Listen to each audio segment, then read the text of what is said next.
ನೋಡಿ, Iran Israel ನಡುವೆ ನಡೀತಾ ಇರುವಂತಹ ಈ ಮಹಾಯುದ್ಧಕ್ಕೆ ಅಮೆರಿಕ ಕೂಡ ಬೆನ್ನೆಲುಬಾಗಿ ಇಸ್ರೇಲ್ಗೆ ನಿಲ್ತು.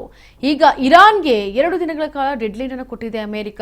ಯಾಕೆಂದ್ರೆ ನರಕ ಏನಾದರೂ ಸೃಷ್ಟಿ ಮಾಡ್ತೀನಿ ನಾನು, ಒಂದು ವೇಳೆ ಏನಾದರೂ ಹಾರ್ಮುಜ್ ಜಲಸಂಧಿಯನ್ನು ತೆಗೆದೇ ಹೋದ್ರೆ ಅಂತೇಳಿ ಇರಾನ್ಗೆ 2 ದಿನಗಳ ಕಾಲ ಡೆಡ್ಲೈನ್ ಅನ್ನು ಕೊಟ್ಟರು.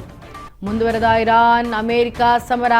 ಇರಾನ್ಗೆ 2 ದಿನಗಳ ಕಾಲ ಡೆಡ್ಲೈನ್ ನೀಡಿದಂತಹ ಅಮೆರಿಕ ಅಧ್ಯಕ್ಷ ನರಕ ಸೃಷ್ಟಿಯ ಎಚ್ಚರಿಕೆಯ ನೀಡಿದ ಡೊನಾಲ್ಡ್ ಟ್ರಂಪ್ ವಿದ್ಯುತ್ ಸ್ಥಾವರ ಸೇತುವೆಗಳ ಧ್ವಂಸ ಮಾಡುವ ಬೆದರಿಕೆ. ಮಂಗಳವಾರ ಮತ್ತೊಂದು ದಾಳಿ ಮಾಡೋದಾಗಿ ಪ್ರೊಟೆಸ್ಟ್ ಜೊತೆಗೆ ಪೋಸ್ಟ್ ಅನ್ನು ಮಾಡೋದಕ್ಕೂ ಮುಂದಾಗ್ತಾ ಇದ್ದಾರೆ. ಅಮೆರಿಕ ಅಧ್ಯಕ್ಷ ಡೊನಾಲ್ಡ್ ಟ್ರಂಪ್ ಈಗ ಮತ್ತೊಂದು ಪೋಸ್ಟ್ ಅನ್ನ ತಮ್ಮ ಟ್ರೂತ್ ವ್ಯಾಲ್ಯೂನಲ್ಲಿ ಹಾಕೊಂಡಿರೋದು. ಇರಾನ್ಗೆ 2 ದಿನಗಳ ಕಾಲ ಡೆಡ್ಲೈನ್ ಅನ್ನ ಕೊಟ್ಟಿದ್ದೇನೆ.